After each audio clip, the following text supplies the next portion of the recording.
bienvenue dans cette vidéo passionnante sur Vinland Saga. Dans cette deuxième saison, préparez-vous à une nouvelle aventure épique remplie de rebondissements captivants. Attachez-vous, car vous allez vivre des moments d'action et d'émotions intenses. La saga continue avec une intensité incroyable dans cette deuxième saison de Vinland Saga. Dans cette nouvelle saison, nous retrouvons Einar qui vit avec sa mère et sa sœur Lotta dans un village. Il veut devenir un guerrier pour défendre son village s'il est attaqué. Un jour, leur village est attaqué et ils se cachent derrière un buisson. En voulant s'enfuir, leur mère est tuée par les trois guerriers. Lotta, voulant se défendre, est également tuée.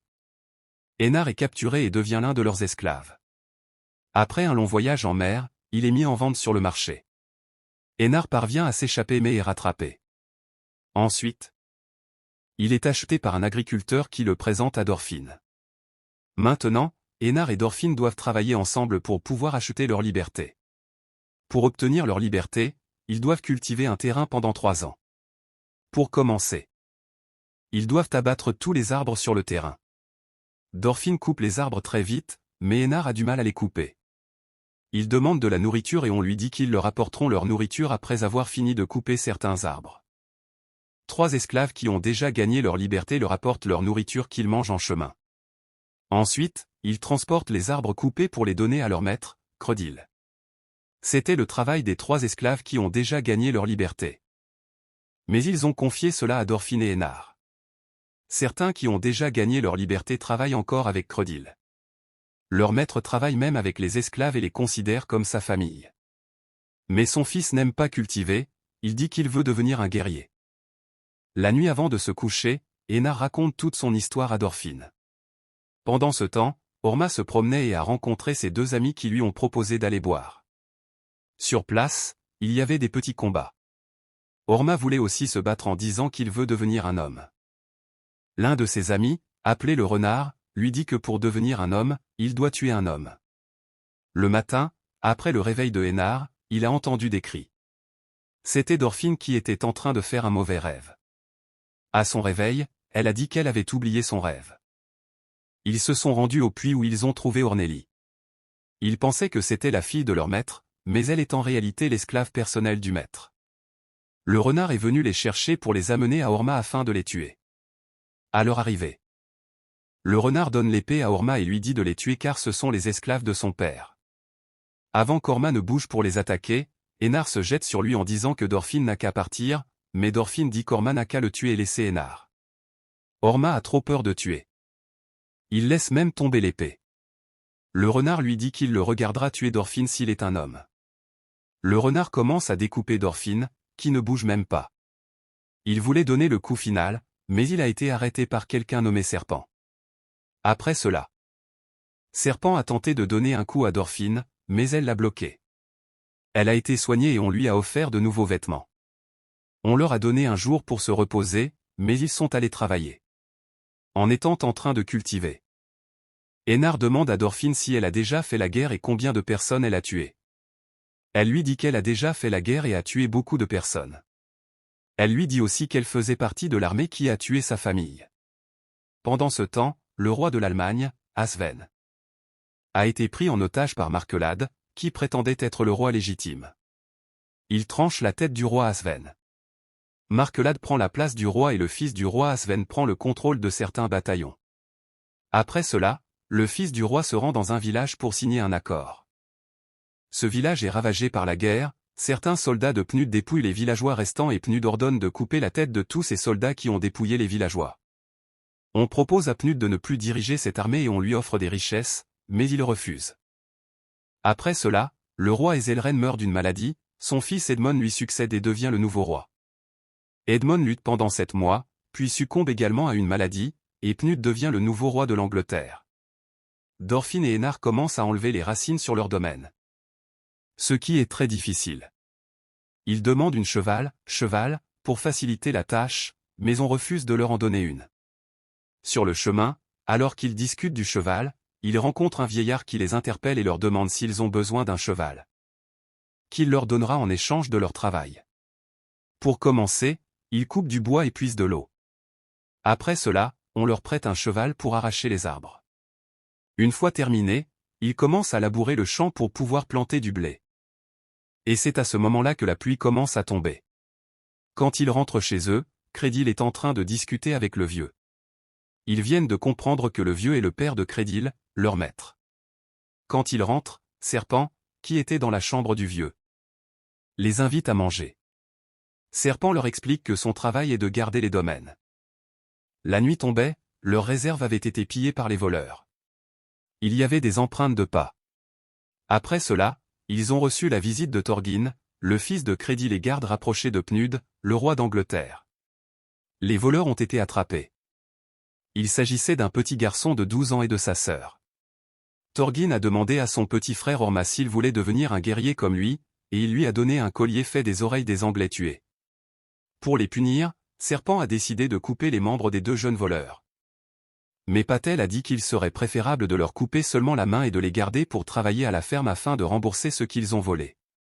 Serpent estime qu'on doit au moins les punir, chacun prendra 10 coups.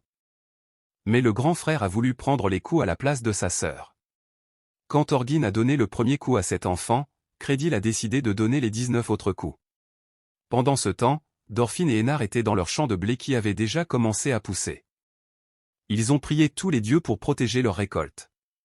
Quand ils sont partis, leur champ a été massacré par certains esclaves qui avaient déjà obtenu leur liberté. Dorfin et Énar se sont mis en colère et ont combattu contre eux, remportant la victoire.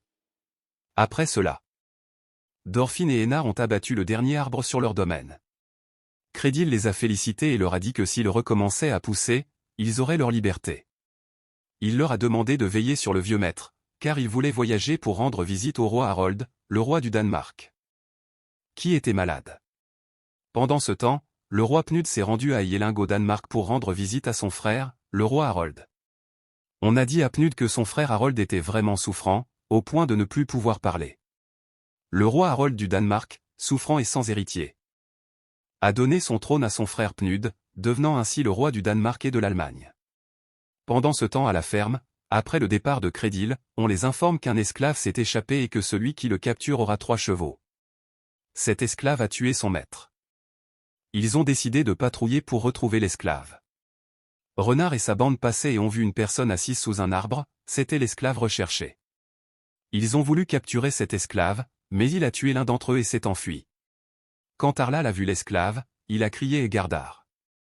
C'était son mari et il a voulu l'amener à Arlal, mais Gardar a été capturé par Serpent. Arlal est parti rendre visite à son mari Gardar et en arrivant, il a posé sa tête sur le pied de son mari. Un garde lui a dit de partir, mais il ne bougeait pas et, en voulant le soulever, Gardar lui a arraché la tête avec les dents et a demandé à Arlal de le libérer. Pendant ce temps, Crédile et son fils sont arrivés à Yelling pour rendre visite au roi Harold, mais ils apprennent que le roi est déjà mort. Crédile a cherché son fils qui était allé se promener en ville et s'est bagarré avec un vendeur. Crédile a payé pour réparer les dommages causés par son fils et le père du vendeur a dit que son fils lui devait de l'argent. Ils se sont présentés, le fils du vendeur disant qu'il s'appelle Dorin. Et Crédile lui dit qu'il a aussi un esclave qui s'appelle Dorfin et qui est à la ferme, et il lui dit qu'il recherche une personne nommée Dorfin. Après cela, Dorfin a demandé à Thorgyn de l'aider à pouvoir parler au nouveau roi du Danemark, Pnud. Il a réussi à obtenir une audience avec le roi et lui a proposé de veiller sur ses domaines en échange de certains produits de la ferme. Le roi a accepté la proposition. Ormar a demandé au roi de l'aider à devenir un guerrier. Le roi lui a proposé de couper un cochon en 2 morceaux avec son épée, mais il n'a pas réussi à le faire. Tout le monde a appris la nouvelle selon laquelle Ormar n'a pas réussi à diviser un cochon en 2 morceaux. Un des gardes du roi a proposé à certains messagers d'aller dire à Orma que sa demande de devenir un guerrier n'a pas été approuvée. En arrivant pour lui annoncer la nouvelle, ils étaient morts de rire parce qu'il n'a pas réussi à diviser un cochon. Il a voulu les attaquer. Mais il était trop faible. Son frère est arrivé et lui a dit que s'il veut être un guerrier, il devrait foncer sur ce messager qu'on a perturbé en lui lançant une pièce dans l'œil, et Orma a réussi à lui donner un coup dans la gorge. Après cela, les gardes du roi sont venus pour arrêter Arlal, Thorgyn et leur père, mais Thorgyn a pris le contrôle de la bataille et a tué tous les envoyeurs du roi. Ils se sont cachés dans un abri pour se rendre sur leur domaine, ayant passé un accord avec le vendeur. Leur accord stipule que s'il réussit à les amener à la ferme, ils lui présenteront Dorfin. Après cela, à la ferme, Gardar a tué 5 guerriers de serpent. Serpent a décidé de tuer Gardar. Maintenant je vais vous présenter ma critique de la saison 2 de Vinland Saga. Vinland Saga revient avec sa deuxième saison, qui se concentre sur l'arc de l'esclavage. Dans cette saison, nous retrouvons Thorfinn, le fils de Thor le troll, qui continue de lutter contre ses propres démons intérieurs. Après avoir été réduit en esclavage, Thorfinn travaille à la ferme de Ketil, où il fait la rencontre d'un autre esclave nommé Einar. Une amitié se développe entre les deux hommes alors qu'ils accomplissent ensemble des tâches ardues dans l'espoir de regagner un jour leur liberté. Thorfinn, toujours hanté par les événements de son passé, est plongé dans une profonde mélancolie au quotidien. Pendant ce temps, le nouveau roi Canute élabore un plan visant à créer un véritable paradis sur Terre. Un lieu de paix et de prospérité où ceux qui ont toujours souffert pourront enfin trouver le repos. Vinland Saga saison 2 explore ainsi les thèmes de la vengeance, des combats et de l'histoire, dans un contexte viking. La série s'adresse à un public averti, car elle contient de la nudité et de la violence. Cette nouvelle saison est animée par le studio MAPPA, connu pour son travail remarquable sur des séries telles que Jujutsu Kaisen et Attack on Titan. Vinland Saga saison 2 est diffusée en simulcast et en streaming sur Netflix et Crunchyroll. Les fans de l'anime peuvent suivre les dernières actualités sur le site web officiel de la série. Avec une sortie prévue en VF en 2023, les attentes sont grandes pour cette deuxième saison de Vinland Saga, qui promet de captiver les spectateurs avec son mélange d'action, d'aventure, de drame et d'histoire. Nous sommes arrivés à la fin de cette résumé. C'était la première partie du résumé de Vinland Saga. Pour voir la suite, n'oubliez pas de liker et de vous abonner à ma chaîne.